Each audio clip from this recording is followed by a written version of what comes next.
Hello दोस्तों, कैसे हैं आप सभी। आशा करता हूँ आप सब मस्त हैं, स्वस्थ हैं, तंदुरुस्त हैं। तो आज से हमारी क्लास 9th एवं 10th की डॉक्टर मनोहर रे द्वारा प्रकाशित बुक गणित क्लास 9th की चैप्टर नंबर 1 संख्या पद्धति नंबर सिस्टम का प्रश्नावली 1। आज हम इस अध्याय के सभी प्रश्नावली के पहले प्रश्नावली 1 का ए के बारे में आज हम पढ़ेंगे। और आज से हमारी ये फर्स्ट क्लास है, क्लास 9th की। और आपको हम हिंदी, इंग्लिश, साइंस और एसएसटी की भी चैप्टर्स के बारे में भी पढ़ाएंगे। और क्लास 9th के जो मनोहर रे बुक है क्लास 9th की मैथमेटिक्स की, इसके सभी चैप्टर और उसके अध्याय के बारे में हम डिटेल से समझाएंगे, बताएंगे, सॉल्यूशन भी कराएंगे उसके। अगर कोई चीज़ ज़्यादा इम्पोर्टेंट होगी तो इम्पोर्टेंट चीज़ों के बारे में भी हम बताएंगे। अगर तो इसलिए आप हमारे चैनल को सब्सक्राइब करें, लाइक करें, कमेंट करें। और आपको हफ्ते में इनकी 2-3 वीडियो आपको मिलते रहेंगी सॉल्यूशन की।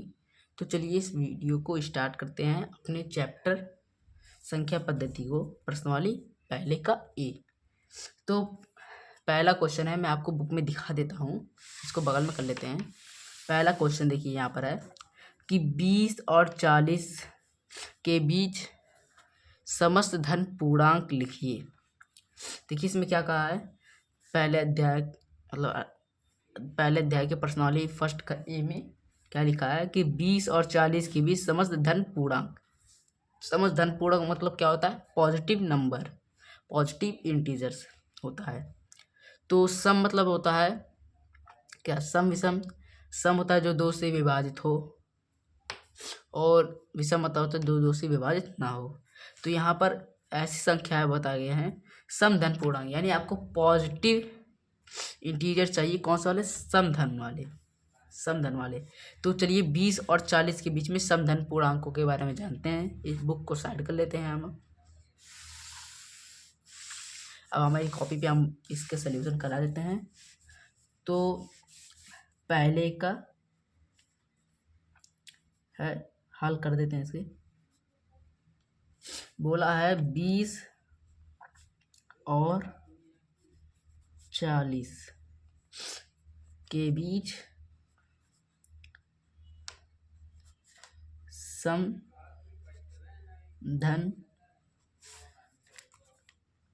पूर्णांक। तो इसके बीच में क्या समधन पूर्णांक होंगे। देखिए समधन पूर्णांक जो 2 से विभाजित हो। देखिए जो 20 है वो भी 2 से विभाजित होती है, और 40 जो है वो भी 2 से विभाजित होती है। तो मतलब अगर आपको टेबल आता है तो आप टेबल के माध्यम से भी इसको आसानी से कर सकते हैं। 2 का अगर आप पहाड़ा पढ़ेंगे तो आप 2 दहाइयम 20 पढ़ेंगे, फिर 2 ग्यारहवे 22, फिर 2 बराबर 24, ऐसे आप पढ़ेंगे तो आप 40 तक निकाल सकते हैं। चलिए मैं आपको करके भी दिखा देता हूँ आपको। तो यहाँ पर इसका हल क्या निकलेगा, 2 और 40 के बीच में, तो यहाँ 20 और 40 के बीच में। तो अब हम यहाँ पर आपको दिखा देते हैं इसके आगे। आपको 22 आपका आ जाएगा, आपका 24 आ जाएगा, आपका 26 आ जाएगा, आपका 28 आ जाएगा, आपका 30 आ जाएगा, आपका 32 आ जाएगा, और आपका 34 आ जाएगा, आपका 36 आ जाएगा, आपका 38 आ जाएगा। उसके बाद आपका ये 40 आ जाएगा। ये आपके क्वेश्चन के हैं। तो ये जो आपके आए हैं ये सब आपके समधन पूर्णांक है। क्या है, आपके समधन पूर्णांक, ये आपका आंसर हो जाएगा। तो चलिए अब हम नेक्स्ट क्वेश्चन पे आते हैं। नेक्स्ट क्वेश्चन पे ये आपका समधन पूर्णांक है। अब चलिए हम नेक्स्ट क्वेश्चन पे आते हैं, इसको हम साइड में कर लेते हैं। देखिए द्वितीय क्वेश्चन है कि 1 से 10 तक अभाज्य धन पूर्णांक लिखिए। अभाज्य संख्या क्या होती है, ऐसी संख्या जो 2 से भी विभाजित नहीं होती है, वह सिर्फ 1 से विभाजित होती है या स्वयं से विभाजित होती है। या मतलब जैसे आप कह सकते हैं कि जैसे कोई आप मान के चलिए एक्स या तो 1 से विभाजित होगा या फिर स्वयं से ही विभाजित होगा, वो किसी से विभाजित नहीं होगा। तो इसी को कहते हैं अभाज्य संख्या। तो आपके क्वेश्चन में पूछा कि 1 से 10 तक अभाज्य धन पूर्णांक लिखिए, यानी आपको पॉजिटिव इंटीजर्स ही लिखने हैं, अभाज्य वाले प्राइम पॉजिटिव इंटीजर्स लिखने हैं। तो चलिए इसको हम सोल्यूशन में करा देते हैं, बुक को स्टार्ट कर लेते हैं। अपनी कॉपी में हम देखते हैं, द्वितीय हमारा सवाल है, ये दूसरा सवाल। इसका हल हम बताते हैं। कहता है कि 1 से 10 तक अभाज्य धन पूर्णांक लिखिए।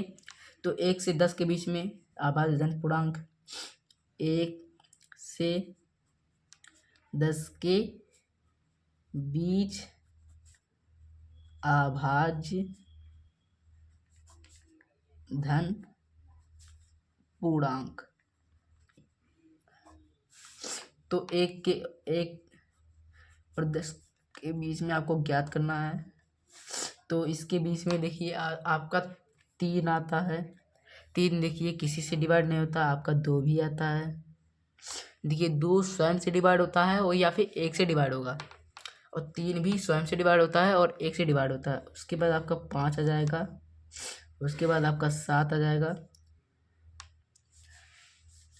इसके बाद से आपका 10 तक जाएगा। ये आपका आंसर है। आपका ये आंसर है कि 1 के बाद 2, 3, 5, 7 ये आपके अभाज्य संख्या है। 10 तक ये आपके अभाज्य संख्या है। तो चलिए अब हम नेक्स्ट क्वेश्चन को देखते हैं क्या है। नेक्स्ट क्वेश्चन हमारा नेक्स्ट क्वेश्चन है 2a प्लस 1 का क्रमानुयायी पूर्णांक बताइए। तो क्या कहा है, 2a प्लस का 1 का क्रमानुयायी पूर्णांक बताना है। तो क्रमानुयायी पूर्णांक क्या होता है? क्रमानुयायी पूर्णांक मतलब होता है एक ऐसा पूर्णांक जो क्रम में आते रहें, उसे क्रमानुयायी पूर्णांक कहते हैं। तो चलिए हम इसे अब अपने कॉपी पे जान जाते हैं क्या होता है क्रमानुयायी पूर्णांक। तो चलिए स्टार्ट कर लेते हैं बुक को और देखते हैं तीसरा क्वेश्चन का हल। जैसे देखिए हमें क्या करना है, 2a प्लस का 1 का क्रमानुयायी पूर्णांक ज्ञात करना है। अभी हमने बताया ऐसा पूर्णांक जो क्रम में आए और इसके बराबर अभी आ जाते हैं, तो उसे क्रमानुयायी पूर्णांक कहते हैं। तो जैसे हम इसको कहते हैं 2a प्लस का 1, तो क्रमानुयायी पूर्णांक क्या है, एक, मतलब 0 के बाद देखिए क्या आता है, 1 आता है। तो यहाँ पर क्रमानुयायी पूर्णांक क्या है, क्योंकि 0 देखिए 0 मतलब पूर्णांक देखिए 3 प्रकार के होते हैं। पहला होता है 0, एक शून्य पूर्णांक, फिर आपका धनात्मक पूर्णांक और उसके बाद आपका ऋणात्मक पूर्णांक आता है। तो धनात्मक पूर्णांक होते हैं वो 1 से अनंत तक जाते हैं, ऋणात्मक पूर्णांक -1 से अनंत तक जाते हैं। तो ऐसे ही जो 0 पूर्णांक है वहीं से क्रमानुयायी पूर्णांक स्टार्ट होता है, क्योंकि वो उन दोनों का स्टार्टिंग पॉइंट कहलाता है। तो यहाँ से हम पहला क्रमानुयायी पूर्णांक लिए, तो ये हमारा 1 आ गया, इसको हम जोड़ देते हैं तो 2a प्लस का 2, ये हमारा आंसर है। हम इसके आगे मतलब देखिए सबसे पहला हमें पूर्णांक जानना है, तो पहले पूर्णांक से हमने इसको कर लिया। अब आप डायरेक्ट 0 से 2 लाएंगे तो ये नहीं होगा, इसका आंसर नहीं कहला सकता है। तो आपको करना पड़ेगा, क्योंकि आपको एक ही बार क्रमानुयायी पूर्णांक लाना था, आपके बुक में लिखा भी था 2a प्लस का 1 का क्रमानुयायी पूर्णांक बताइए। तो इसका हमने एक क्रमानुयायी पूर्णांक बताया, क्योंकि यहाँ पर एक पूछा कि क्रमानुयायी पूर्णांक बताइए, अब ये नहीं कहा कि 2 बताइए 1 बताइए, तो आपको स्टार्टिंग ही करना था, इसलिए आपका ये पूर्णांक है। चलिए अब हम नेक्स्ट क्वेश्चन की ओर आते हैं। हमारा नेक्स्ट क्वेश्चन है 2 + 3 का योगात्मक प्रतिलोम ज्ञात कीजिए। तो दोस्तों हमारा तीसरा सवाल हो गया। चलिए अब चौथे सवाल की ओर बढ़ते हैं। यहाँ पर बोला है 2/3 का योगात्मक प्रतिलोम ज्ञात कीजिए। इसका 2/3 का योगात्मक प्रतिलोम। योगात्मक प्रतिलोम क्या होता है, चलिए समझते हैं। जैसे मैं आपको बोर्ड पे समझा देता हूँ क्या होता है योगात्मक प्रतिलोम। आपको देखिए, जैसे योगात्मक प्रतिलोम मतलब होता है, प्रतिलोम मतलब होता है विपरीत। प्रतिलोम अर्थ होता है, का अर्थ होता है विपरीत। देखिए, प्रतिलोम का अर्थ होता है क्या, विपरीत। प्रतिलोम का अर्थ होता है विपरीत। जैसे देखिए, जैसे यहाँ पर आपका x है, तो x कोई आपका संख्या है, कोई आपका मान लीजिए संख्या है, तो x का विपरीत क्या होगा, -x होगा।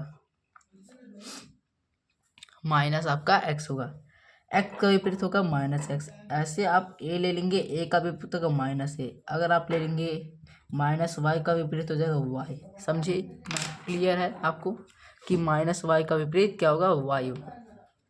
चलिए आपको क्वेश्चन समझा देते हैं हम। चलिए, जो आपका दिया हुआ है बुक में उसको हम सॉल्व करा देते हैं।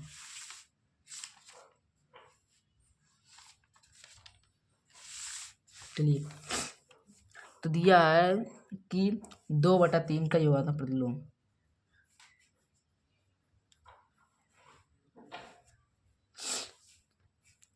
2/3 का योगात्मक प्रतिलोम। 2/3 का योगात्मक प्रतिलोम। तो 2/3 का योगात्मक प्रतिलोम क्या होगा, अभी हमने बताया प्रतिलोम मतलब होता है क्या, विपरीत। प्रतिलोम मतलब होता है विपरीत। तो 2 यहाँ हम लिख लेंगे, इक्वेशन है एक प्रकार का, 2/3। यहाँ पर आपका योगात्मक प्रतिलोम का आप लिखेंगे अपना, तो -2/3 ये आपका योगात्मक प्रतिलोम है। अब इसको हम विभाजित कर देंगे कि आप ऐसे ले लेंगे 3, 2 - 2, मतलब प्रतिलोम लेंगे ना, योगात्मक प्रतिलोम लेंगे तो आपको प्लस रहेगा, ये माइनस में आपका चल जाएगा। यहाँ पर आपका प्लस है, ये आपका माइनस में। फिर आपको देखिए यहाँ 2 - 2 हो जाएगा 3 बराबर 0/3 बराबर 0। ये आपका आंसर है 0/3 या 0 आपका आंसर है किसका, योगात्मक प्रतिलोम का। चलिए अब नेक्स्ट क्वेश्चन की ओर देखते हैं। चलिए, हमारा 5वां क्वेश्चन है, -5 का गुणात्मक प्रतिलोम लिखिए। गुणात्मक प्रतिलोम, जैसे 5वां क्वेश्चन है आपका, -5 का गुणात्मक प्रतिलोम लिखिए। क्या, गुणात्मक प्रतिलोम लिखिए। अब गुणात्मक प्रतिलोम जैसे योगात्मक है वैसे गुणात्मक भी होता है। जैसे योगात्मक प्रतिलोम है आपका, वैसे आपका गुणात्मक प्रतिलोम भी होता है। तो ये जो हमारा गुणात्मक प्रतिलोम होगा, ये गुणे के फॉर्म में जाएगा, और जो गुणे के फॉर्म में जाएगा उसका थोड़ा अलग सा नियम होता है। जैसे मैं आपको समझा देता हूँ गुणात्मक प्रतिलोम को, आपको गुणात्मक प्रतिलोम समझा देता हूँ। तो जैसे हमारा योगात्मक प्रतिलोम था, ये हमारा योगात्मक प्रतिलोम है,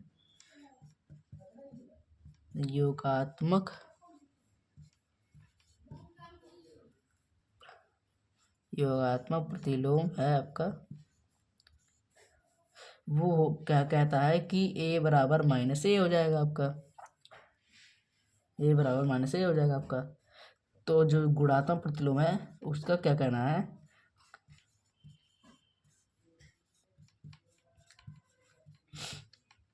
गुणात्मक प्रतिलोम का कथन है कि हम a हैं तो हम ये हो जाएंगे, कहेगा हम a हैं तो हम ये हो जाएंगे, हम ये हो जाएंगे, हम a हैं तो हम ये हो जाएंगे, x है हम तो 1/x, सॉरी मतलब 1/x हो जाएंगे, y हैं तो 1/-y हो जाएंगे, अगर आपका -y है। यानी आपको किसी प्रकार से उसे विभाजित करना है, कुछ भी आपको करके, आपको उसे विभाजित करना है कुछ भी आपको करके।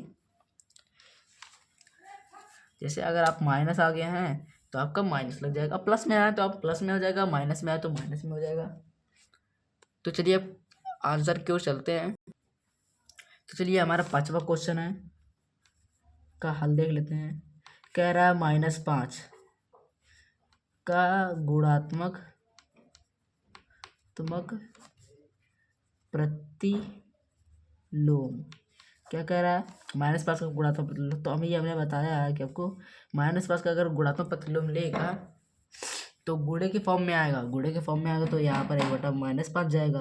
तो माइनस माइनस से डिवाइडेड कर देंगे, 5 से डिवाइडेड कर देंगे, 1 हो जाएगा। यहाँ पर 1 गुणे 1 हो जाएंगे, बराबर 1 हो जाएगा। ये आपका आंसर है। एक का आंसर 1, इस 5वें का आंसर 1 होगा। अब चलिए 6वें क्वेश्चन की ओर चलते हैं। 6वां क्वेश्चन हमारे क्या कहता है कि P+Q और P-Q और P-Q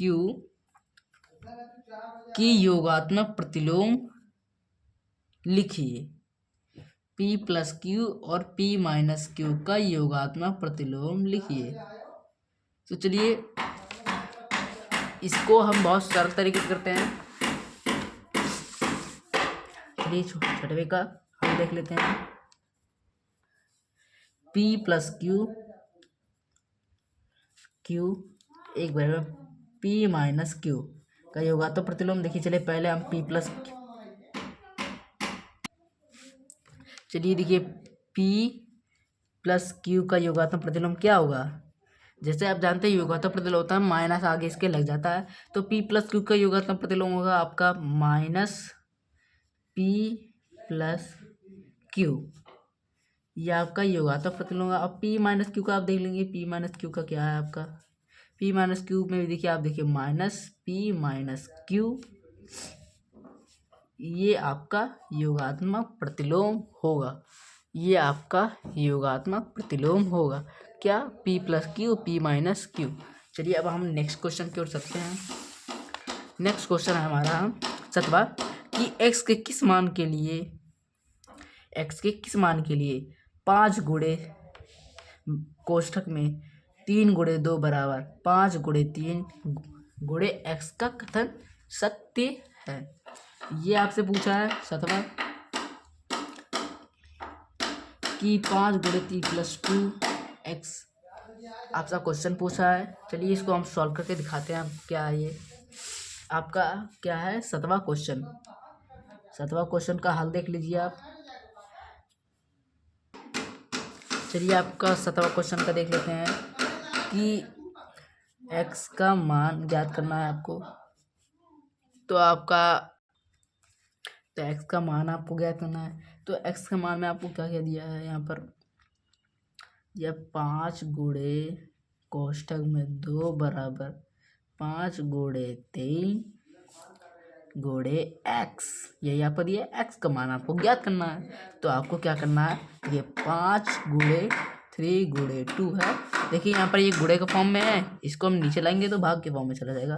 तो 5 गुणे 3, 3 से 3 गया, 5 से 5 गया, बचा आपका 2, सिर्फ आपका बचा 2। तो x बराबर 2 ये आपका आंसर है। क्या? x बराबर 2 आपका आंसर है। चलिए आप नेक्स्ट क्वेश्चन की ओर चलते हैं। कहा है कि पूर्णांकों में ऐसी कौन सी संख्या जो स्वयं का योज्य प्रतिलोम होती है? पूर्णांकों की ऐसी कौन सी संख्या है जो अपना स्वयं का योग प्रतिलोम होती है? तो चलिए हम देखते हैं 8वें क्वेश्चन को। 8वें क्वेश्चन का हल क्या है? जैसे मैं आपको थोड़ा दिखा देता हूँ पूर्णांकों के बारे में। तो पूर्णांकों को सबसे पहले हम 0 से स्टार्ट करते हैं। फिर हम यहाँ 1 2 3 4 5 6 7 इनफाइनाइट अनंत तक जाते हैं। फिर इधर -1 -2 -3 -4 इनफाइनाइट अनंत तक जाते हैं। तो जब जानते हैं कि अगर हम 1 का प्रतिलोम करेंगे तो हमें -1 प्राप्त होगा, -1 का प्रतिलोम करेंगे हमें 1 प्राप्त होगा, 2 का करेंगे तो -2, -2 का करेंगे तो 2, 3 का करेंगे तो -3, -3 का करेंगे तो 3। जब आप जानते हैं कि ये प्रतिलोम होगा तो आप ध्यान दें कि आप जो 0 है उसका योज्य प्रतिलोम आपका स्वयं ही जीरो ही आएगा। आपका योगात्मक प्रतिलोम आपका स्वयं ही जीरो ही आएगा। योज्य प्रतिलोम मतलब होता है योगात्मक प्रतिलोम। योज्य प्रतिलोम मतलब होता है योगात्मक प्रतिलोम को ही कहते हैं। तो ऐसी कौन सी संख्या है? तो वो संख्या कोई और नहीं, जीरो है। कोई संख्या नहीं, वो सिर्फ जीरो है। तो ये आपका आंसर हो गया। चलिए आप 9वें क्वेश्चन की ओर चलते हैं। 9वें का हल देख लेते हैं क्या है। 9वां देख लेते हैं क्वेश्चन हमारा क्या है। बोला है कि ए एक समधन पूर्णांक है। तो बताइए कि संख्या सम कोष्ठक में a माइनस 1 फिर दूसरे कोष्ठक में a प्लस 1 सम है अथवा विषम। क्या सम है अथवा कि विषम है? आपका क्वेश्चन कौन सा है? आपका 9वां है क्वेश्चन। आपका 9वां क्वेश्चन है कि एक आपका क्या है? समधन पूर्णांक है। आपको कौन सी संख्या दी हुई है? a कोष्ठक में a माइनस 1 फिर एक कोष्ठक में a प्लस 1। तो देखिए ये ए स्क्वायर माइनस बी सॉरी ए स्क्वायर माइनस बी स्क्वायर का आपका ये फॉर्मूला बन रहा है। तो इसका जरा हम मतलब कोई सम संख्या रखते हैं। चलिए हम देखते हैं आपको क्या दिया हुआ है। समधन पूर्णांक ज्ञात करना है आपको। समधन पूर्णांक ए समधन पूर्णांक है आपका। और संख्या आपको क्या दी हुई है? a माइनस 1 फिर a प्लस का 1। तो हमें समधन पूर्णांक देखिए हम जीरो से स्टार्टिंग करें। जीरो कोई पूर्णांक है लेकिन उसका हम यूज नहीं कर सकते हैं। एक जो एक है आपका वो एक विषम पूर्णांक है। अब दूसरा देखते हैं हम क्या है। दूसरा जो हमारा पूर्णांक है वो हमारा 2 है। 2 एक क्या है? सबसे छोटा सम पूर्णांक है। समधन पूर्णांक है। समधन पूर्णांक है। तो चलिए इसके पे इसको रख देते हैं। इस पे हम मान रख देते हैं। तो यहाँ रखा गया 2 माइनस का 1 फिर a प्लस का 1 सॉरी 2 माइनस का 1 2 प्लस 1। देखिए इसको हम ज्ञात किए तो हमें 1 प्राप्त हुआ। इसको हम 1 ज्ञात किए तो हमें 3 प्राप्त हुआ। तो हमारी जो क्या कहता है ये सम है अथवा विषम। ये इक्वेशन आपका सम है कि विषम? तो ये आपका इक्वेशन विषम निकला है। ये आपका आंसर हो जाएगा। ये आपका इक्वेशन विषम है ना कि सम है। चलिए आप नेक्स्ट क्वेश्चन की ओर चलते हैं। कहा है कि संख्या रेखा पर 5 और 7 का योग लिखिए। संख्या रेखा पर 5 और 7 का योग लिखिए। चलिए हम संख्या रेखा पर आपको दर्शा देते हैं। चलिए 10वां क्वेश्चन है आपका ये 10वां क्वेश्चन है। चलिए दिखा देते हैं इसे। एक हम संख्या रेखा खींच लेंगे। ये आपका बीच में 0, यहाँ पर 1, यहाँ पर 2, यहाँ पर 3, यहाँ पर 4, यहाँ पर 5, यहाँ पर आपका 6, यहाँ पर आपका 7 हो गया आपका। अब आपको क्या करना है? इधर वाला छोड़ देना है क्योंकि आपको प्लस से दर्शाना है। अब यहाँ पर आपको कहा कि संख्या रेखा पर 5 और 7 का योग लिखिए। तो हम 5 को डिनोट कर लेंगे और 7 को डिनोट कर लेंगे। 7 को मान लेंगे बी और 5 को मान लेंगे ए। अब इनके बीचों में इसका योग कर देंगे। किसका? 5 प्लस 7। तो ये हमारा आंसर आ जाएगा 14। हमारा आंसर आ जाएगा 14। ये हमारा आंसर है। ये हमारा क्या है? आंसर है। चलिए हम नेक्स्ट क्वेश्चन की ओर चलते हैं। कहा है 11 में कि निम्नलिखित कथनों में से कौन सा कथन सत्य है अथवा कौन सा असत्य है। तो चलिए हम क्वेश्चन को पहले पढ़ लेते हैं। पहला है कि 2 धन अभाज्य पूर्णांकों का गुणन सदैव अभाज्य होता है। 2 धन अभाज्य पूर्णांक मैं आपको इस बोर्ड पे समझा देता हूँ क्या कहा है। नहीं रहा आपको कॉपी पे ही समझा दिया जाएगा अच्छे से। बोर्ड पे कोई जरूरत नहीं है। तो 11 का क्या है? ए वाला है।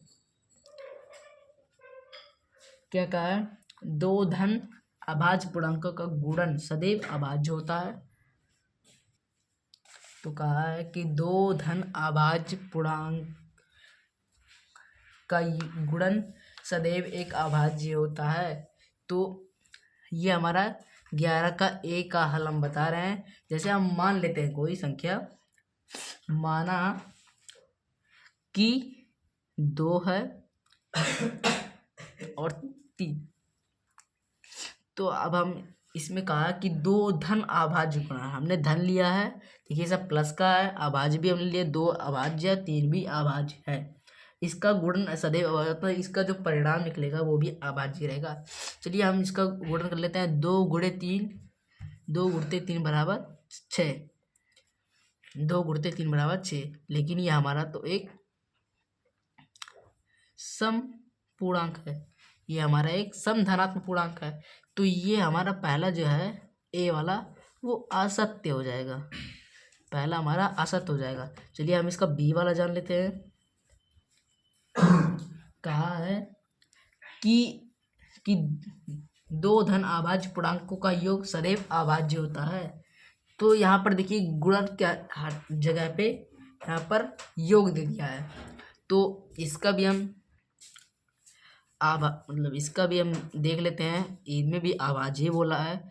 तो यहाँ पर हम ले लेते हैं कोई संख्या मान के, जैसे हम ले लेते हैं यहाँ पर 3 धन 5। अब देखिए 3 धन 5 बराबर 8 होता है।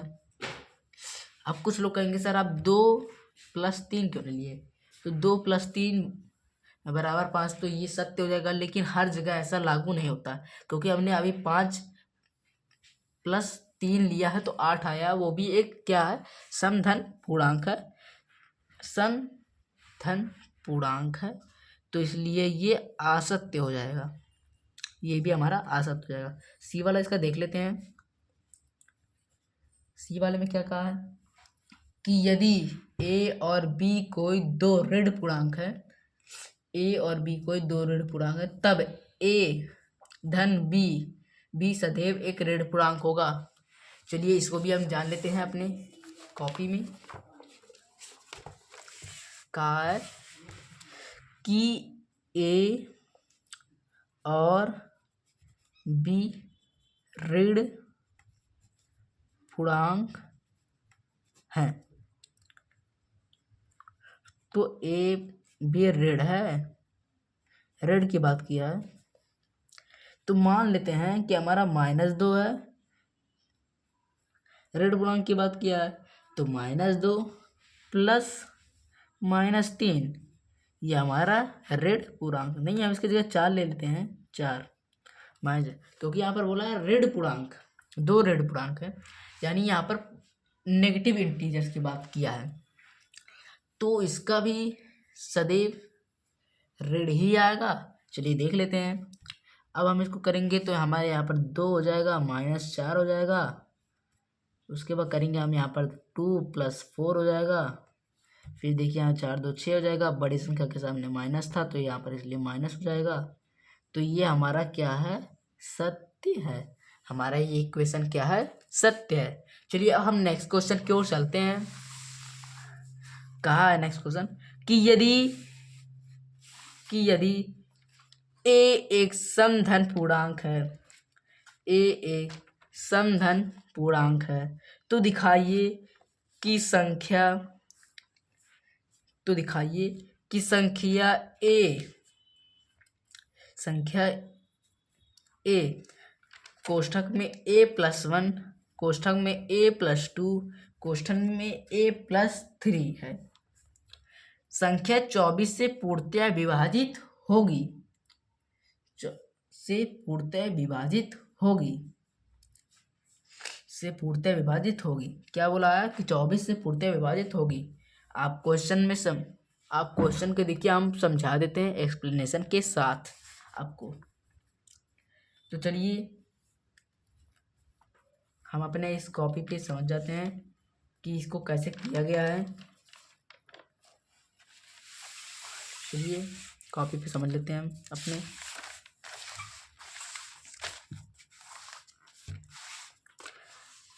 हमारा क्वेश्चन है बराबर का हल हम करते हैं। कहा है कि ए जो है वो धन पूर्णांक है, ए है जो धन पूर्णांक है। अब हमें दर्शाना है कि ए है वो a+1 है, a+2 है, a+3 है। क्या a+1 है, a+2 है, a+3 है, जो कि 24 से विभाजित होगी, यानी यहाँ पर भागा 24 से विभाजित होगी। तो देखिए ये एक प्रकार का बहुपद है, ये प्रकार का बहुपद जैसा क्वेश्चन पूछा है। तो देखिए इसके हम 4 पूर्णांक देखिए आपको दिख रहे हैं।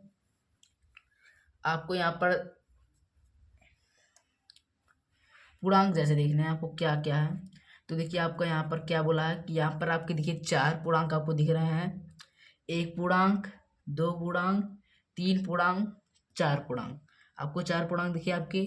फिर देखिए आपको 3 पूर्णांक दिख रहे हैं, 1 पूर्णांक, 2 पूर्णांक, 3 पूर्णांक। अब देखिए आपको 2 पूर्णांक दिख रहे हैं, 1 पूर्णांक ये है आपका, 2 पूर्णांक आपका ये है। तो ऐसे आपके पूर्णांक हैं ये सब। तो ये आपके जब पूर्णांक है तो आपको देखिए आपको क्या करना है, आपको ये जो आपके सभी पूर्णांक हैं इन्हीं पूर्णांकों में से इसको विभाजित कर लेना है। पहला आपका पूर्णांक क्या है, पहला हमारा पूर्णांक क्या है, देखिए ये एक पूर्णांक है, ये एक पूर्णांक है, ये दूसरा पूर्णांक, ये तीसरा, ये चौथा। दूसरा पूर्णांक क्या है, ये एक पूर्णांक है, ये 2 पूर्णांक है, 3 पूर्णांक है। तीसरा पूर्णांक क्या है, ये एक पूर्णांक है, एक, ये 2 पूर्णांक है। तो क्या करना है, इन पूर्णांकों को गुणा करके इसके बराबर लाना है। तो 4 गुणते 3 गुणते 2, 4 गुणते 3 गुणते 2 बराबर 24, बराबर 24। ये है आपका आंसर।